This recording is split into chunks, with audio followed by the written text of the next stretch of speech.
This is a 7 News Your Voice, Your Vote special, Maryland Primary Night 2024. And thank you for joining us on this Maryland primary night. It is your voice, your vote, and 7 News is covering all the major races around the region.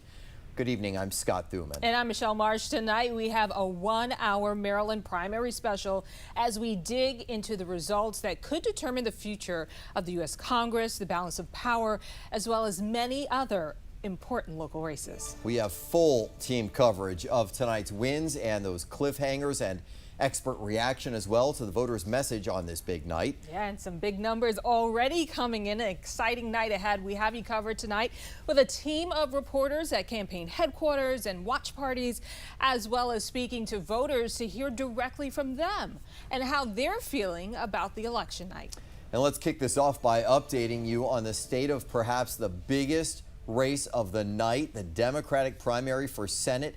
This is the race to replace retiring Democratic Senator Ben Cardin, and the winner of this primary is going to be running in the general election against Republican Larry Hogan, the former governor of the state. And as you can see, the race just called in the last few minutes for Prince George's executive Angela Alsobrooks. And a bit surprising to see this race called so early in the night. We're going to dig into that in a bit. This is a look now at the Republican primary. Not much of a surprise here, with the Associated Press already declaring former Governor Larry Hogan the winner. His victory, no surprise tonight. He spoke to his supporters about an hour ago. I listened in, and you could already hear how Hogan plans to frame this race and reach across the aisle for Democratic support in deep blue Maryland. He used phrases like, "You know me, you know my proven record, and you know I won't be another Capitol Hill Republican." We're going to listen in to those remarks from his speech a little bit later on this hour. Now, that Democratic race is one of the marquee matchups that people around the nation had been watching very closely. This all is that matchup between either Trone or Alsobrooks, with Hogan in the fall.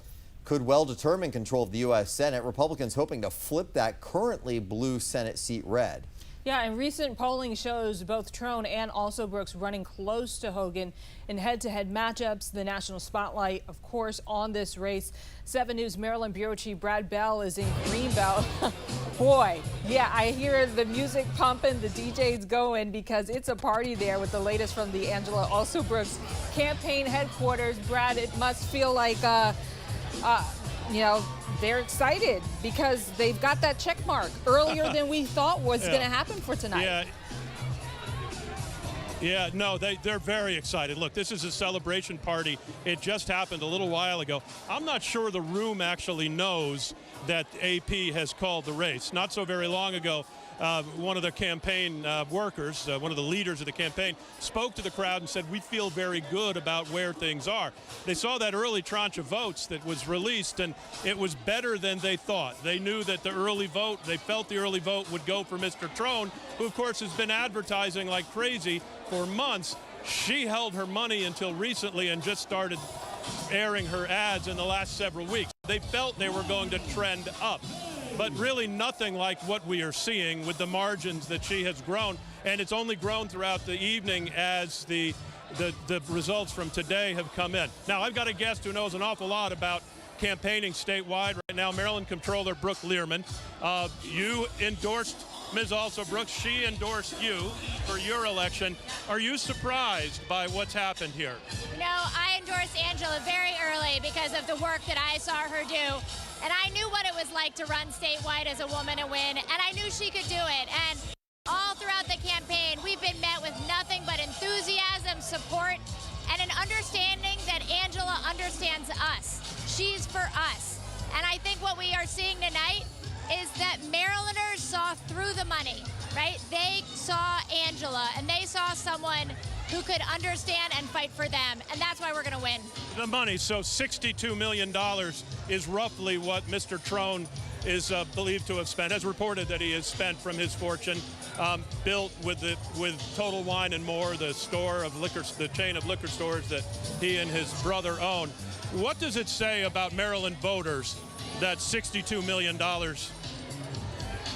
did not result in a win? I think it says you can't buy our votes.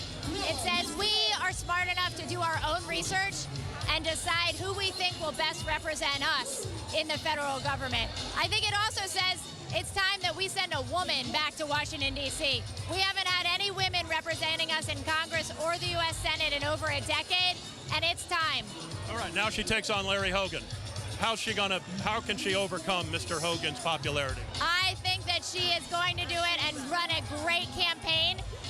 This is going to be an enthusiasm campaign, making sure that we can get out to people so that they understand that to keep the U.S. Senate in Democratic hands, that road runs through Maryland. If we want women to have the right to choose, then we have to elect Angela Alsobrooks to be our next U.S. Senator.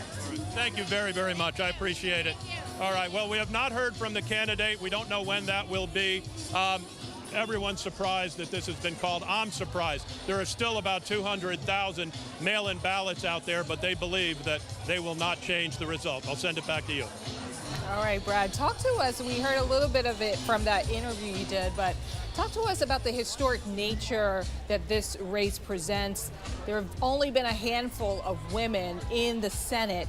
If Angela Alsobrooks were to make that next step and were to beat Larry Hogan in a matchup, what that would mean? Yeah, first African-American woman elected to the Senate. You know, from Maryland, certainly. It's a big deal to her. It's a big deal to her supporters. And the Maryland Congressional delegation until now has been currently 10 men. And that's something that Ms. Alsobrooks has talked about an awful lot as well. That seems that it's going to be changing with some of the other races as well across the state. But, you know, a lot of people are calling it historic, for sure. Hey, Brad, one more fast one, if you don't mind. You and I talked last week in person. We were discussing this at length, how you admitted this is a real toss-up. You didn't know which way this was going to go. What do you believe kind of turned the tides, or at least tipped it in favor of Alsobrooks tonight? Do you think it was a measure of turnout, getting people actually to go to the polls? Do you think there was something about Trone's behavior in the last week that might have turned against him, or do you think he was seen as just too big and they wanted something a little more organic? You know, it's tough to say. What the Alsobrooks camp felt is that as people got to know her, that they would support her. Excuse me. She has a constituency, right? She has been in Prince George's County for quite some time as state's attorney and now as county executive and elected county executive. She's well known here, well known in Montgomery County. She's got a lot of support. And, you know, her commercials showed Governor Wes Moore has got to be the most popular politician in Maryland currently in holding elected office, was with her. And basically the entire Democratic political establishment was with her, with a couple of exceptions that were supporting Trone. So all of those things, they believe, made a difference for her. I'm just taking a look, and they're talking about history right now. So yeah, that's what it is. Hey, Brad, Dave Lucas, real quickly, if I can sort of jump in here. All right, we got the candidates, it sounds like. Yep. Alsobrooks, Hogan. Maybe this is what they would have thought was, somebody thought about this. But this, to me, it's a surprise. It's this early and it's this convincing on both sides. Set the stage. This is going to be one of the most interesting races in the country right now. Arguably, right now, the most interesting. Yeah, for a lot of reasons. So I have not heard Mr. Hogan's speech, but I read the speech that was sent to me that he delivered in Annapolis, and he's certainly talking about November. He is making his points. One of the very interesting things about this race is there was a pretty strong mutual admiration society between Larry Hogan and Angela Alsobrooks. You know, they went through the pandemic with him as governor, her in Prince George's, one of the counties most affected by the pandemic. He had tons of praise for her when he was in office, and quite frankly, she did for him. You know, money that came for her Blue Line Corridor project came from the Hogan administration. So it will be a very interesting race in a lot of ways. And a highly expensive one. I mean, we already talked about the record amount of cash that was spent for the primary. We kept saying, this is for the primary. Are you kidding me? Now you talk a general election. You look forward to November. I was saying to to David Michelle earlier. Perhaps the GOP a little relieved that they're not going up against Trone because they know he could pour another $50 million in that they have to match. But at the same time, this is a difficult race for Hogan, and it's going to be costly, and a lot of PACs, a lot of national action will be putting money into this one. Brad Bell, thank you so much for joining us tonight. We'll be checking in a lot more throughout the evening. Yep. All right, also tonight, we've got a live look at Larry Hogan's watch party in Annapolis that we just referenced. This as they prepare to face off against now Angela Alsobrooks. That race destined to be, as we've said, one of the most hotly contested in the nation. The former governor, despite being a Republican in a typically Democrat-dominant state, enjoys widespread popularity after his time in office there, giving the GOP a rare opportunity to pick up a Senate seat that is usually reliably blue. And, of course, Democrats control the U.S. Senate by just a single vote. Yeah, it was interesting to hear the former governor refer to himself as an underdog, considering two-term governor, but he's already setting the stage for November, as you mentioned, so that appears to be how he plans to frame it. So what are the issues driving voters, and what's on their minds as they head to the polls? 7 News has been out at polling locations around the region throughout the day. Yeah, we've been listening to voters like you about what matters most on this election night. And 7 News' Christian Flores joins us now live from the PG Board of Elections in Largo. Hey, Christian, what is turnout? How did it look where you are? It didn't look too good, and I think you have prognosticators after tonight's election pointing to the low turnout as a possible factor in some of the results we're seeing tonight, especially here in Prince George's County with County Executive Angela Alsobrooks on the ballot. You would have expected a much higher turnout. Instead, the elections administrator told me that polling places out here were averaging 3 to 5% turnout, with a lot of voters instead turning to mail-in ballots using drop boxes like you see out here today. So that's going to be something to pay attention to in the coming days when people look back at these election results tonight. Now, as of 6 p.m. today, that's the latest data drop we got. 40,000 people voted in person in Prince George's County today. That's in addition to around 24,000 people who voted early, plus another 21,000 votes by mail, like I just mentioned. Now, when speaking with elections administrator and voters, they pointed to the fact that the presidential primaries at the top of the tickets already being basically decided did not help matters out. Now, here's what they said about the importance of still making it out to the polls. We try to get bilingual judges registered, so we do voter outreach throughout the year. This is definitely a way to see how we can do better. As being an educator here in the state of Maryland, it's very, very critical that we get out, we vote, and that we support those that are pushing for education. It appears that the electorate is sort of they're not very motivated for primary. They seem to show up for, you know, the presidential in November, but these are just as important. Now, there weren't too many issues out of the polls today. There were some glitches with some voting equipment at one polling place. We were actually there earlier this evening. That was the Holy Family Catholic Church in Mitchellville, but we were told that that was fixed pretty quickly and immediately. There was a lot of staff on standby in order to get to any possible issues. Reporting live in Prince George's County, Christian Flores, 7 News.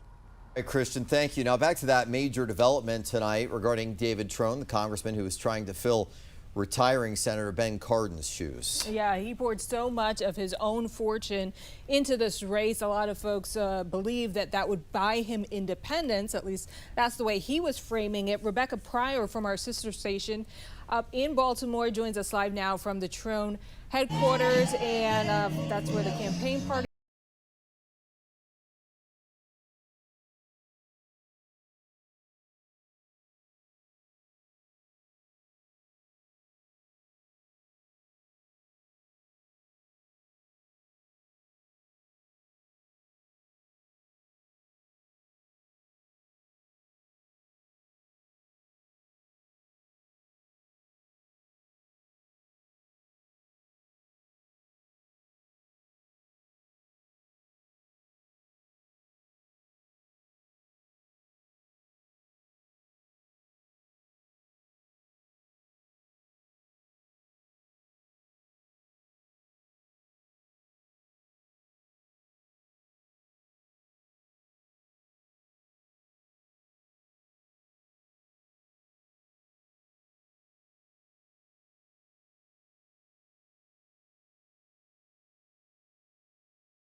wet all evening long, right? And we've got some more rain. We're not done with this wet weather and this latest weather maker. So here's the deal. Early tomorrow morning, that's 8 o'clock, some scattered showers still expected right through 10 a.m. And then look at this, the bars drop, which means we drop into isolated showers coming our way for the remainder of the day tomorrow, and maybe even a thunder shower. Now, no severe weather is expected. Our heaviest rain will be during the morning rush.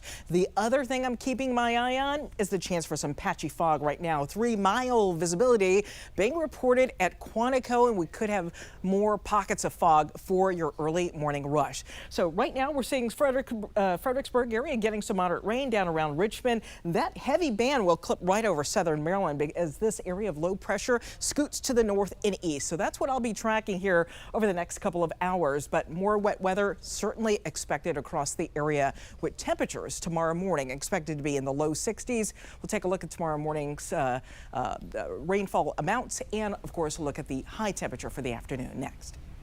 All right, VJ, thank you. Coming up, 7 News special election coverage continues as we track all of the early returns from Maryland's primary night. Be sure to stay with us. And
Welcome back. It has been a busy 2024 for the Montgomery County School Board, and tonight there are more than a dozen candidates running for school board in Montgomery County. yeah, 7 News' Kelly Lynn's been at a polling center in Gaithersburg for much of the day, and she joins us now from the Montgomery County Board of Elections. Kelly, what are you hearing from voters, and where do things stand in the race at this hour? Well, I'm actually outside the Board of Elections in Montgomery County, and you can see this is a very busy place. Dozens and dozens of cars that are driving here to drop off those ballots and other essential information that comes from the polling places. This is a task that can take several hours. I asked a Montgomery County Board of Education executive how long the process could take. He tells me that in the past he's been here as late as 2 o'clock in the morning during some election nights. Now, as we've been sharing, there has been a low turnout, so we're just going to have to wait and see exactly how long this is going to take this year. As for the school board races, I did take a look at that a little earlier, and it's very interesting because it looks like many of the incumbents in the various precincts are in the various areas are behind some of their challengers. So that's something that we might want to look at a little closer. We also will get bags of mail-in ballots if somebody handed it to an election official rather than putting it in the drop box.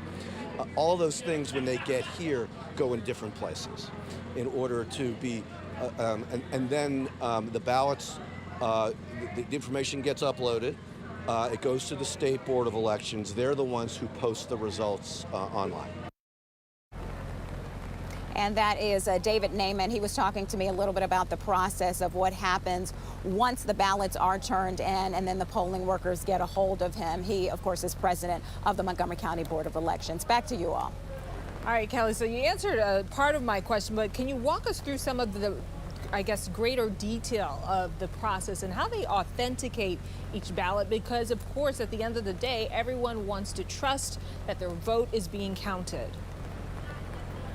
Absolutely, and it's a really careful process that happens here. Mr. Naiman was telling me that once the workers leave tonight, they are still not done.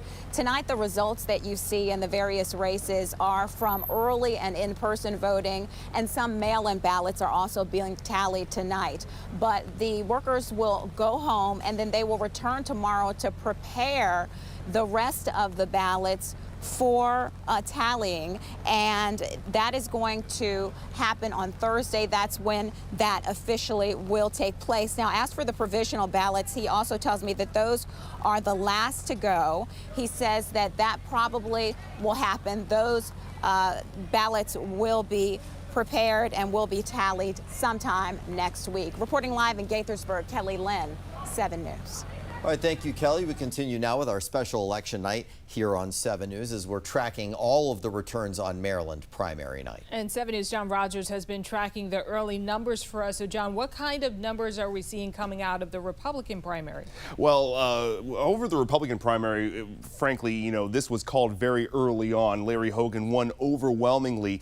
And I'm going to get to that. But for now, I do want to start off on the Democratic primary. So looking on this map, you can see David Trone is in the aqua and Alsobrooks is in the blue. And so we have 67% of the vote tallied. Look, 190,000 for Alsobrooks, 152 for David Trone, 53% to 42%. So a lot of people have called this race sort of money versus machine, David versus Goliath. So the big question is, what went wrong for Trone? What is he thinking right now? And if you really want to find out, you got to dive into some of the counties that Alsobrooks won, including right here in Montgomery County. This is the home base for Trone, Congressional 6th District. You see here that Alsobrooks has 49% of the vote here, 31,000 votes compared to his 29,000. He needed this county to win in order to give him a good a leg up in this race. That did not succeed. You see here large swaths of the state. He's a bigger name. He has some successes in these counties, but small numbers here. 5,000 in Washington County. Over in Anne Arundel, he has 13,000 here.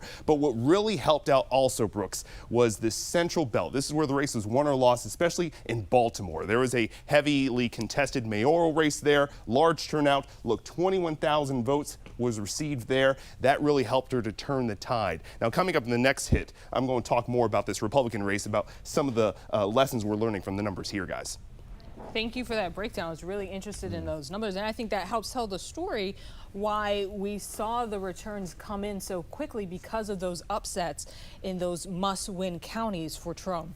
All right, well, we have full team coverage results on the primary night here in Maryland and reporters tracking all the major races. But what about the historical context against which these races are playing out? Our 7 News' Dave Lucas joining us now. Dave, you're a veteran of covering these local elections. What are we seeing from them that stands out to you tonight? I think the thing that stands out above all else is the speed with which this happened in what was originally thought to be, this could be a very long and actually protracted vote count, but it is not that. It is actually moving very quickly.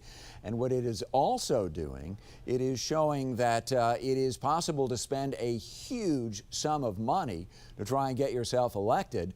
It is not necessarily, that doesn't translate, I should say, into support. And if your support is a mile wide and an inch deep, and maybe it was in the Democratic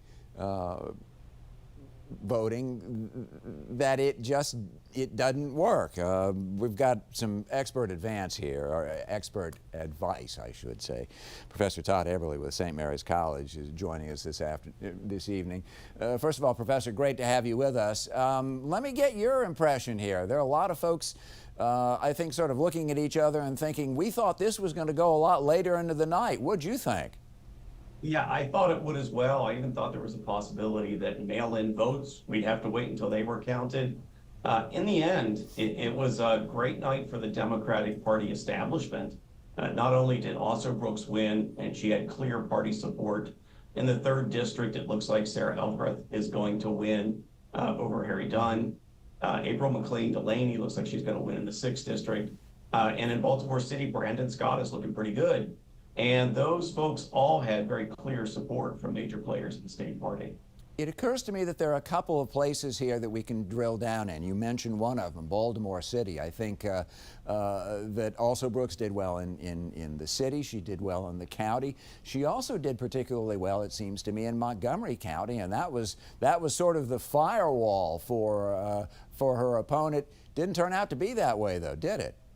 No, in fact, as the returns were coming in, and I saw Montgomery County inching closer and closer to a split vote, and the same thing happening in Howard, it was clear that Trone was not hitting the numbers he needed to hit. All right, let's look ahead because we get a chance to do that now. We thought we were going to be filling time here instead of doing a lot more analysis. I like the analysis part of this, but now we can look ahead a little bit to November. This will be a very interesting race, one that attracts an awful lot of attention, and I suspect, too, an awful lot of money.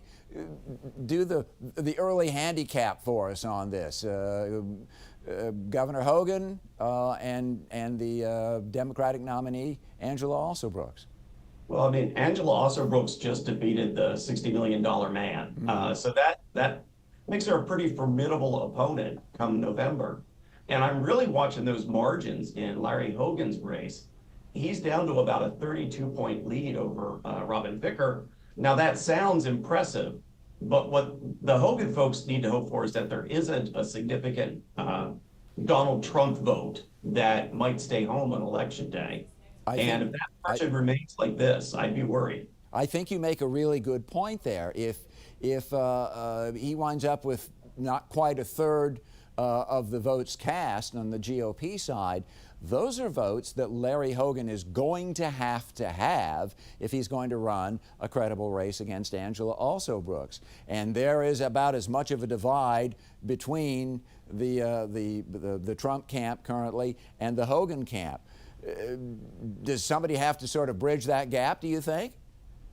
I think it would be difficult. Hogan has been so critical of Donald Trump that if he made any sort of conciliatory comment, I think it would be seen as backtracking.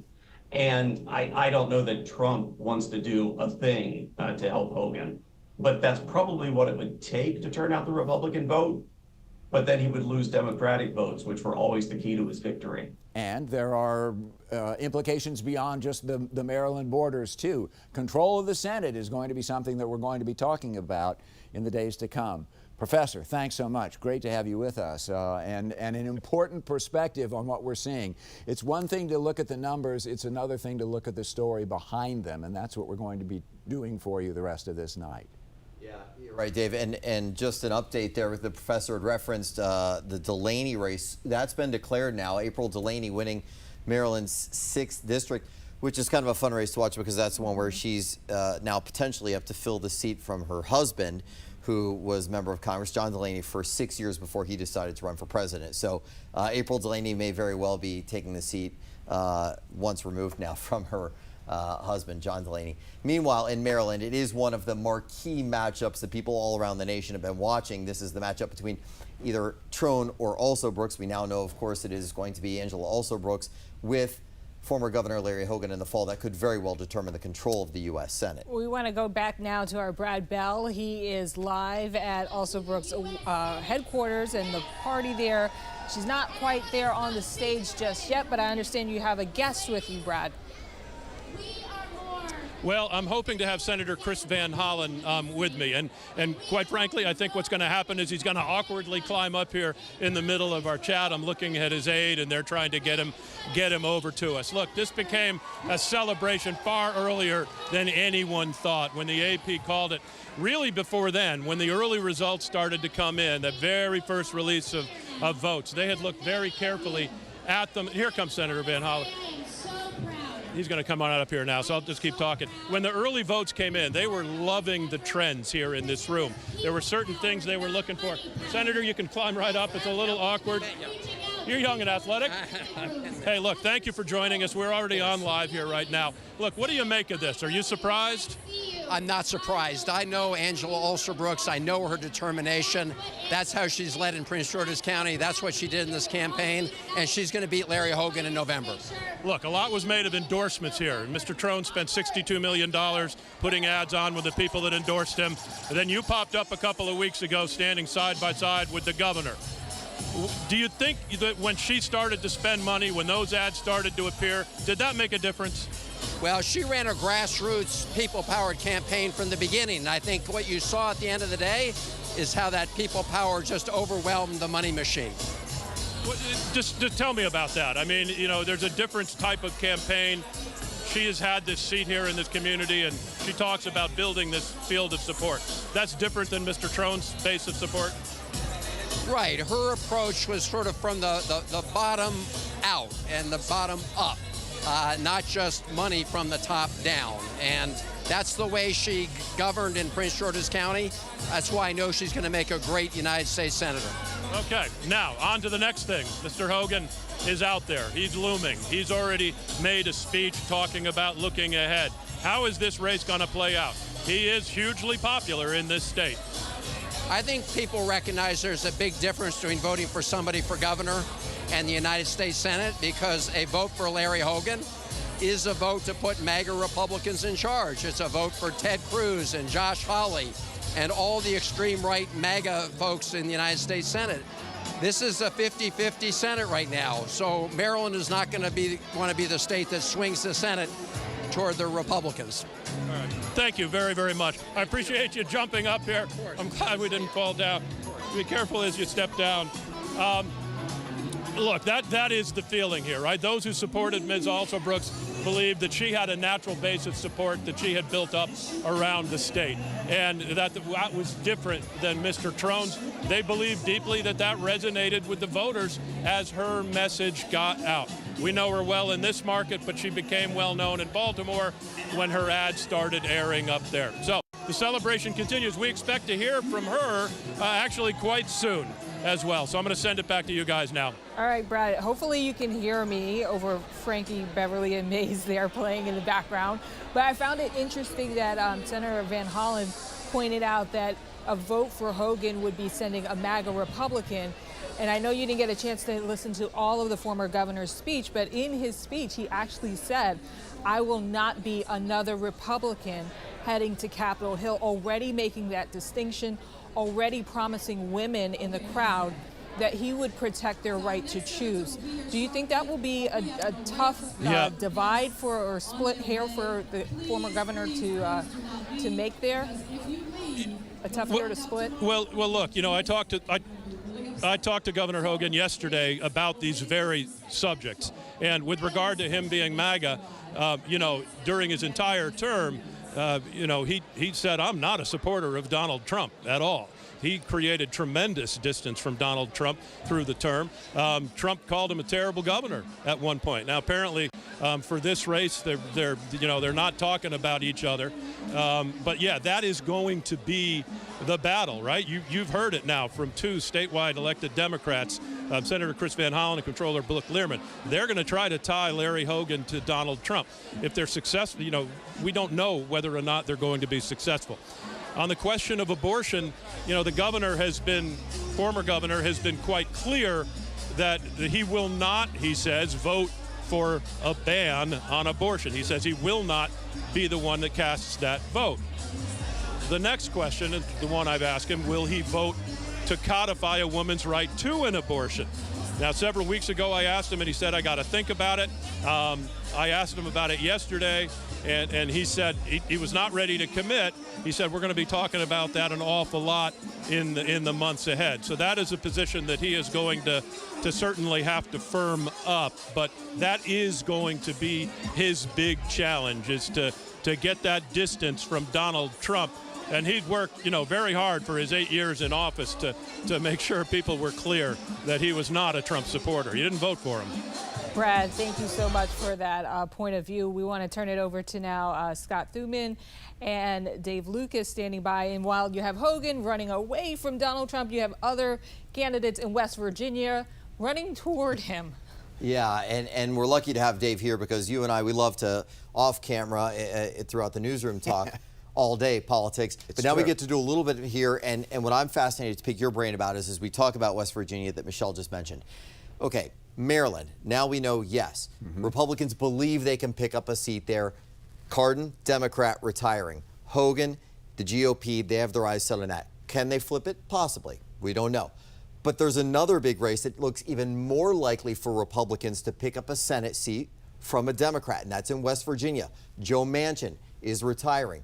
That leaves it open. Republicans, they said, okay, let's take this very red state and make this seat a red one to replace Manchin. Now we see that with Jim Justice, who was declared obviously very, very early on. Talk to me about the significance of what happens there, because Democrats have that one seat advantage in the Senate, could easily flip. If Republicans hold the House, they have House and Senate. I know we're talking way out, but this is real stuff here. If you are looking for a greater separation in terms of philosophy, style, you name it, two states that border each other, Maryland and West Virginia, might as well be in different universes. And all you had to do was look at the paid political announcements that ran on these stations, on the air around here, or on radio. It could not be any more different among the Republicans. And it's the Republicans in West Virginia that are going to be, that's the fight, frankly. That's where the next governor and senator are very likely going to come from. And there are a lot of people in the Republican Party that think if we can take that seat, flip it from Joe Manchin into a Republican seat, we can take control of the Senate. They're going to spend a huge amount of money on trying to get that. Money that won't get spent, I would think, as much on Larry Hogan. Well, and the Black Bear PAC, which was behind all these kind of outlandish ads over the last few weeks to try and pump up Justice and Morrissey and these candidates, they wanted to make sure that they had the right Republican to take Joe Manchin's seat as well. Interesting, too. The Black Bear PAC, you think of PACs as, raising hundreds of millions of dollars. $5 million is all that they have raised, but they have spent it wallpapering West Virginia. They very much want this to be a conservative Republican. They want it to change the control of the Senate, and they have decided they're going to spend it's almost there. Well, I guess out of the five leading Republicans in that race, they bankrolled 3 of them with ads, kind of quietly, so that they're spreading their money around, which politicians would say is a smart bet. Right, and many of those ads where the candidates who were conservatives made sure that you saw a photo of them with former President Trump in those ads. We're going to get over to Michelle for more developments on the political front. Michelle? Yeah, so let's pick it up from where you guys left off and stay in West Virginia, where the Republican primary race for governor has been hotly contested. Polls earlier today showed the top 2 candidates running neck and neck. So for more now on the race,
Is back with your Maryland primary day coverage. We want to go to Maxine Stryker.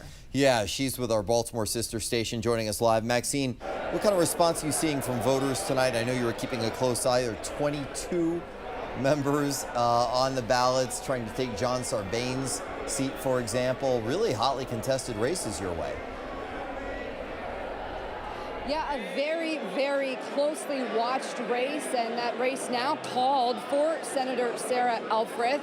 Just in the last few minutes, she coming in with 36% of the vote. Harry Dunn, the former Capitol Police officer, not far behind her with 25.9%, and then Clarence Lamb, senator, coming in with 11%. Elfreth pretty much holding that lead all night, and of course, spirits are high here at her headquarters in Annapolis. We just heard from her moments ago.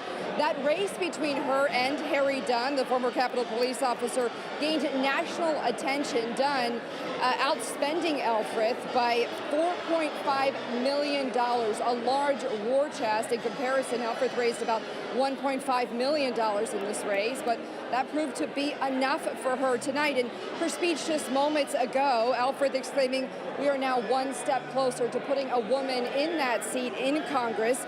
She thanked educators, firefighters, all of her supporters here tonight, especially environmental groups. That is a big passion of hers, but saying that she still, of course, wants every vote counted, and saying that with 175 days until the general election, it's time to move on from tonight and get to work. Of course, the winner in this race likely to become the favorite to capture that seat in this heavily blue district, and she just wants to make sure that it stays that way. So a lot of excitement here at the Elfreth camp tonight. In Annapolis, Maxine Stryker, 7 News. All right, Maxine, thank you very much. Coming up, 7 News special election coverage continues as we track all of the early returns from Maryland primary night. Stay with us.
For joining us on what's a special election night coverage here on 7 News. We're tracking all of those returns on Maryland primary night. Yeah, and Bringing you all the surprises tonight. 7 News' John Rogers has been tracking the early numbers for us and reaction on social media. John, what are you seeing? Well, some of the biggest things are reactions from Hogan and Alsobrooks. So looking here at Larry Hogan, he's saying, I want to congratulate Alsobrooks. I value our respectful relationship. I look forward to a real debate on what this campaign is about. And hopefully we can take this full screen so that you can see it better. But in Alsobrooks' statement, she is more ready to fight. She's saying, we are going to defeat Larry Hogan and keep Maryland blue. You know, we're seeing some reaction on social media where people are kind of surprised at kind of how quickly these results came in. Debbie on Twitter was saying the way we all thought Alsobrooks was in trouble, just for her to, in fact, not be in trouble. And then we're seeing people saying who they're going to vote for, and a lot of people were saying Alsobrooks won because people can see fake politicians.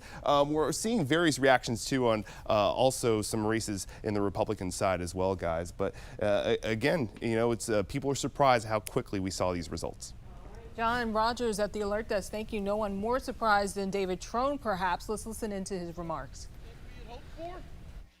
But that said, we must continue to move forward. We've got to move forward as a party. I called my opponent. We had a chat. I conceded, wished her best of luck, offered our support, and I need all of you to come together to support the Democratic Party so we can hold this U.S. Senate. We have got to hold the Senate. We cannot let the party of Trump take our Senate. And we've also got to go out and take back the United States House, don't we? And we need to make Hakeem Jeffries our next speaker. That being said, the most important thing we have to do is re-elect Joe Biden. We need to put Donald Trump into retirement or maybe convict him. One or the other. But he's got to go, we know that. So anyway, we got to stand together. We got to all pull together. We can make a difference. We can't let them take our country. And I just want to say thank you to everybody in this audience. You folks really worked your tails off. I want to thank my family, my wife, my kids. Thank you, guys. We couldn't do it without the team here on the stage. But at the same time, I want to also thank all the volunteers around the state. I want to thank our endorsers around the state. Thank you very much, everybody. Thank you so much. Really meant a lot. Really meant a lot. And I want to thank everybody else, most importantly on Team Trone, you know, here and elsewhere in the state. But in the staff, we had a great, great staff, great team in the office. They really came together. We had a strong effort. But at the end of the day, most important folks to thank are the voters that voted for us, the voters that stuck with us. And those voters stood up and were counted, hundreds of thousands of voters, and we appreciate that. So thank all of you. Let's get behind our nominee. Let's figure out how to hold on to that U.S. Senate. Let's bring back Hakeem. He's a great, unbelievable leader. Maybe one day the next president. How good would that be? I love that guy. And let's go beat Donald Trump. Thank you and good night.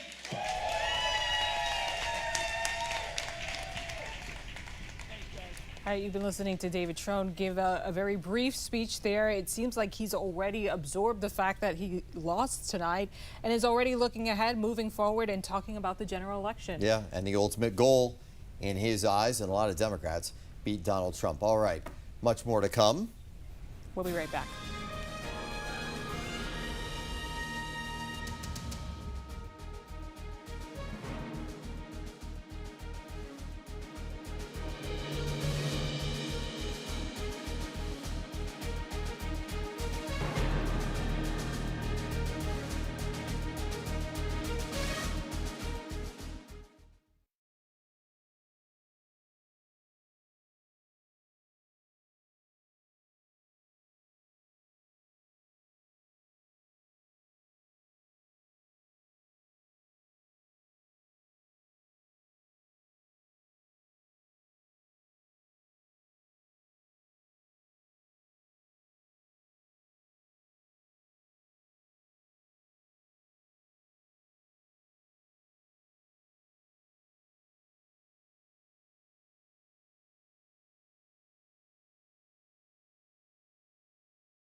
All right, welcome back to our special election coverage tonight of Maryland and West Virginia as we look at more results. And the biggest one, perhaps, of the night is right there. That's your headline, that Prince George's executive, Angela Alsobrooks, beat David Trone, who had spent roughly $60 million of his own money. We've said that multiple times, so let's move on a little bit past the headlines. We're all about context here. We like talking about why it all matters and the biggest takeaways of the night. You pointed out money doesn't always win elections. Dave, what do you think is something from Michelle's point, from what we heard from Brad, that means moving forward we should glean a little insight on?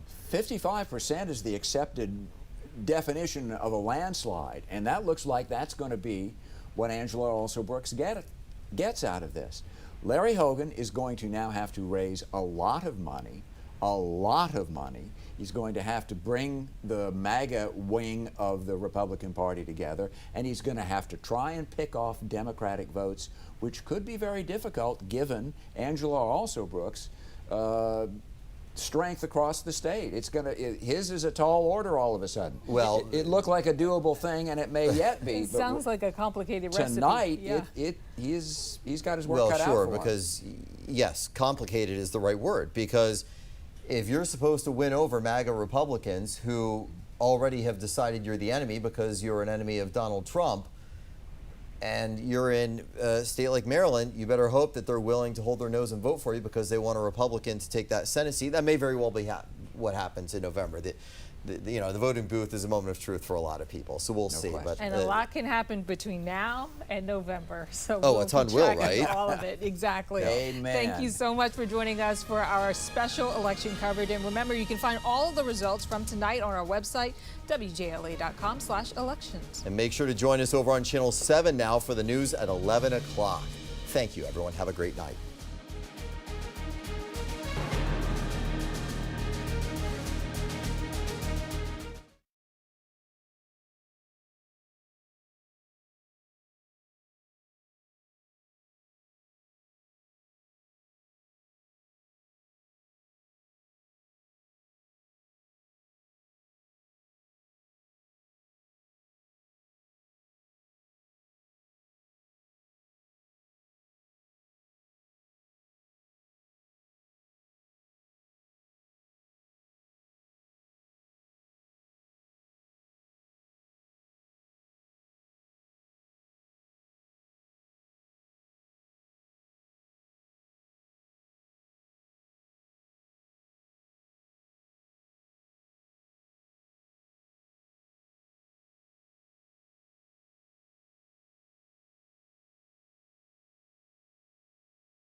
Send it back to you.